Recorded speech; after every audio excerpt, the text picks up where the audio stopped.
I'm here at the Phuket Nature Elephant Reserve. Let's go and meet Cam. Well, today we're at the Phuket Nature Elephant Reserve with a guy who certainly has a life less ordinary. So we're very interested to know, how did you get into this? Yeah, hi everyone. My name is Cam McClean. I come from New Zealand, and I've been in Asia, living and working in Asia almost 30 years, and in Thailand, and more specifically Phuket's been home for the last 5 years. So when I first came here in 2016, I first started working with elephants, and I used to work for another park in Phuket. We did all their sales and marketing and their website design, help design their programs, and also help look after the foreign visitors coming. So I worked with that setup for about 3.5 years, and during that time really got to learn about elephants and the industry here in Thailand and whatnot. And then That's where you learned about the elephants, because I was wondering, there is such a lot to know that you might not know coming from New Zealand. Oh, exactly. Yeah, the only elephants in New Zealand, when I was a kid anyway, were in the zoo. So much different here. And then after working there, we built this one in 2019. Just before pandemic. Yeah, exactly. So it took us about 10 months to do the construction, and then we opened about 6 weeks before the pandemic arrived. So and then we had to close like pretty much everyone else, and we just reopened again a few months ago. So closed. So yeah, after just opening, we got closed for 15 months. So it's really like actually starting now to open this park up. So you took your knowledge from knowing nothing about elephants to just gradually building up that knowledge. Correct. What are the key things you need to know then about taking care of an elephant? Well, the Thais, obviously it's a massive part of the Thai culture. So, you know, you get experts in different fields, your mahouts, your vets, people like this who have got a lot of experience as well. So the setup for this park, there's about 50 years of collective experience with elephants. So we use a lot of that knowledge as well. So when you came here, what state was the land in? This was just complete jungle when we first looked at it in 2019. And we have 33 rai here, which runs behind us, and then up to the mountain facing the other direction. But just total jungle, and a lot of orchard trees here. So at one point it was an orchard.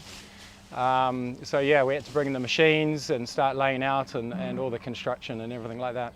So in terms of strength of character, what kind of attitudes, what kind of way of thinking have you had to have to fight through all of this, like the pandemic and setting up a new business and everything? Yeah, it was brutal, because I also had another tourism-based business doing team building, which was based in Taiwan. So yeah, having two tourism-based businesses which rely on international travel and visitors, it was really tough during the COVID experience. But yeah, I just take the attitude, you can't control it, so you just have to roll with it as best you can. Day to day, what kind of care would an elephant need?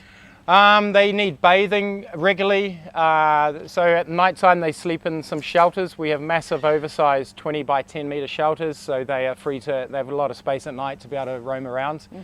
And then every morning when the mahout gets up, he'll go and check the elephant and do a quick check of the common problems. Could be skin infections from scratching against a tree or some metal and accidentally cut the skin, or some flies have got in there or something like this. That's a common problem. Their diet, you can look at the dung composition and see how their diet's going and adjust that if needed. But generally pretty good, yeah. So there's a hiking trail here. Yeah, this is towards the top end of the land we have, which still goes a ways up the mountain here. And we've made a natural hiking trail for the elephants to enjoy. So elephants eat a lot. They'll eat up to 18 hours a day, and they can consume up to 10% of their body weight daily. So for the 2 elephants we have, that's close to half a ton of food. So it's also important that they also get some exercise and keep them active. And so we have a nice, it's about a 10-minute hike up to a viewpoint up the top.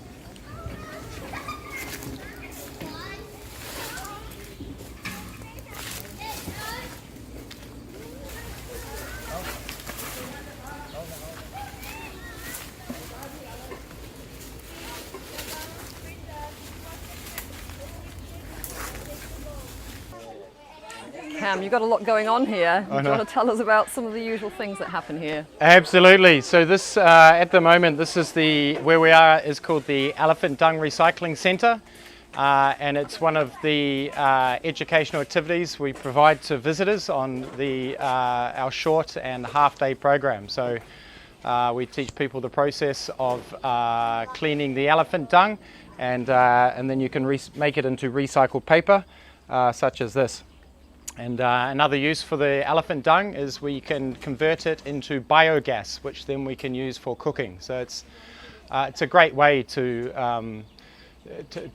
showcase the sustainability that we have here at the Phuket Nature Elephant Reserve.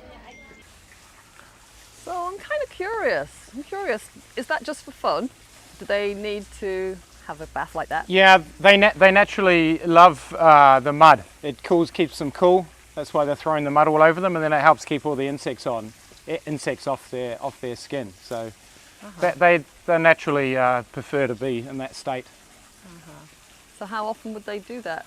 Oh, they do this as much as they want, really, but typically they'll come in maybe sometimes none, if it's a cold day, for example, or it's a rainy day anyway, or they might go in 3 or 4 times a day. So this one's called Lotus? Correct. This is Lotus. This is our first elephant rescue back in June of this year. And Lotus in Thai is boar, and just like the lotus, the flower, the leaf. And Lotus is a 45-year-old female elephant. She was rescued from a riding and bathing park where people would go and go for the elephant rides and things like this. And she's slightly smaller. She's a Borneo pygmy elephant, so that's why she looks a bit smaller. She's about 2.5 ton, or thereabouts. And the second elephant we have is Bo, and she's a 40-year-old female, and we rescued her about 3 months ago from a similar industry, elephant riding and some circus activities like this. Right. Yeah, the formalities of setting up a business in Thailand, people often say what a headache it is.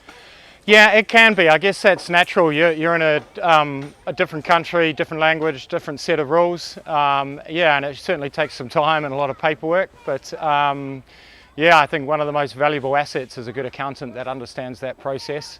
And that's definitely the way I would recommend people who want to set up their businesses. Things tend to be a bit old school, perhaps. People have said lots of paperwork. Yeah, it definitely is here compared to, say, you know, where we're used to with more computerized system. Definitely a lot of paperwork, you know, multiple copies of everything. But yeah, it's just part of the process you have to deal with. And then finding the right legal advisor and all of that. Yeah, absolutely. Yeah, that's probably the most important person in your business relationship is a good accountant or legal advisor that understands the rules and is honest and can do the job at a fair price for you. Lovely. You know, Cam, it's been so inspiring just speaking to somebody today who's doing something differently. Sure. Thank you for your time. Thank you very much for having me. And it's been such an insight learning a bit more about elephant things that I knew nothing of. Absolutely. Thank you. Thank you. Cheers.